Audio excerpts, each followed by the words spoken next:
Dietmar Erlacher is making his rounds again. He's been inspecting restaurants all over Austria for years, reporting violations of laws protecting non-smokers to the authorities. Today, a restaurant in Vienna is his hunting grounds. We accompany the smoking sheriff, as he's been dubbed by the media.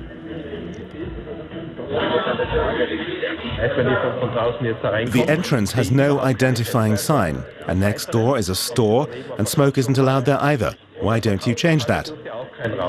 Of course I could take the initiative and write an email to ask. I guess it's high time I did that.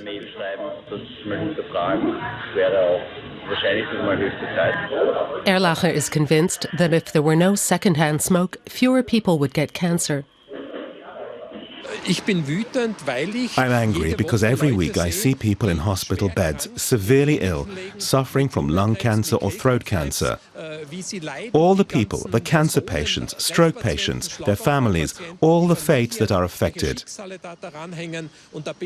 And I'm angry that restaurants aren't ready to implement a general ban on smoking in Austria.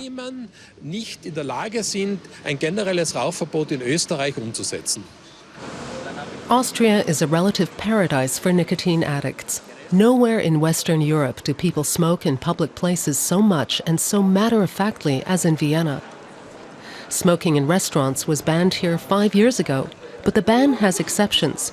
Le Troquet in the hip 7th district exploits one of those exceptions.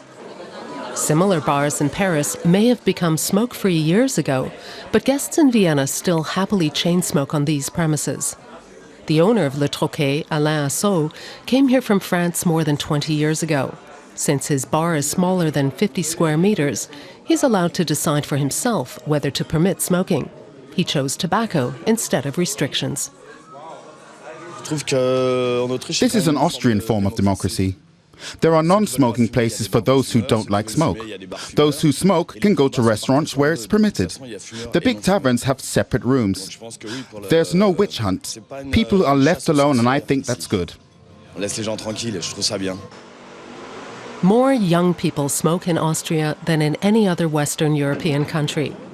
Even children have access to cigarettes.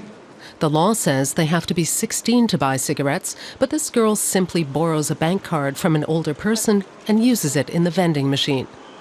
The result, 1/3 of all 15-year-old girls in Austria smoke cigarettes. The officials at Vienna's health ministry have their hands tied.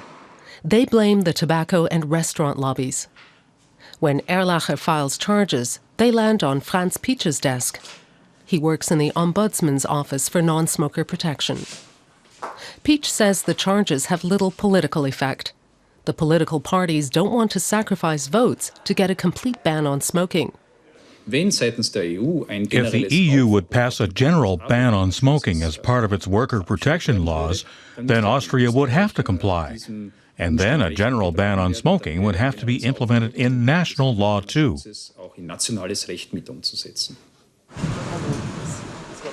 Erlacher is on the prowl again, accompanied by a Viennese scientist from the Institute for Public Health and his assistant.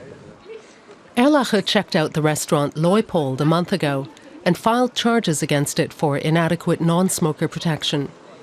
While the scientist measures the air quality, the smoking sheriff seems content this time.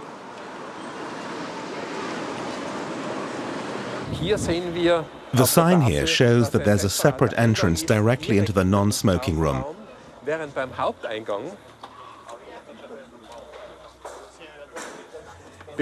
And at the main entrance, there's a notice, restaurant with separate smoking room. So it's a mixed restaurant with 2 different rooms. And non-smoker protection is adhered to inside. If you keep going here, you come to a swinging door that closes by itself. It has a sign that there's a non-smoker's room behind it.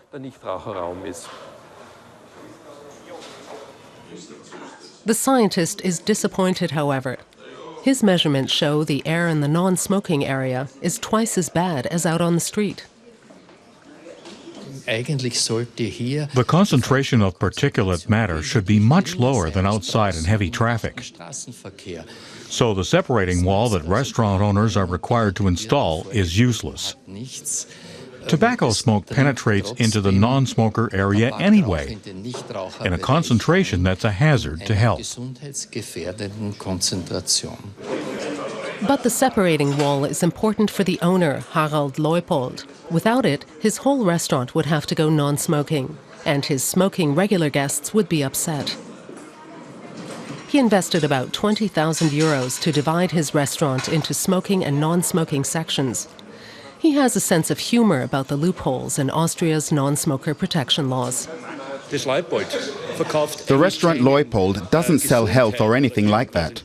When you come in here, you don't see signs saying, "Become healthy or you'll feel better." We sell something entirely different. Love, affection, communication, all that, and not health. This disparaging of tobacco's danger to health is what makes Dietmar Erlacher furious. He plans to remain the smoking sheriff until his goal is achieved: a complete ban on smoking in all Austrian restaurants.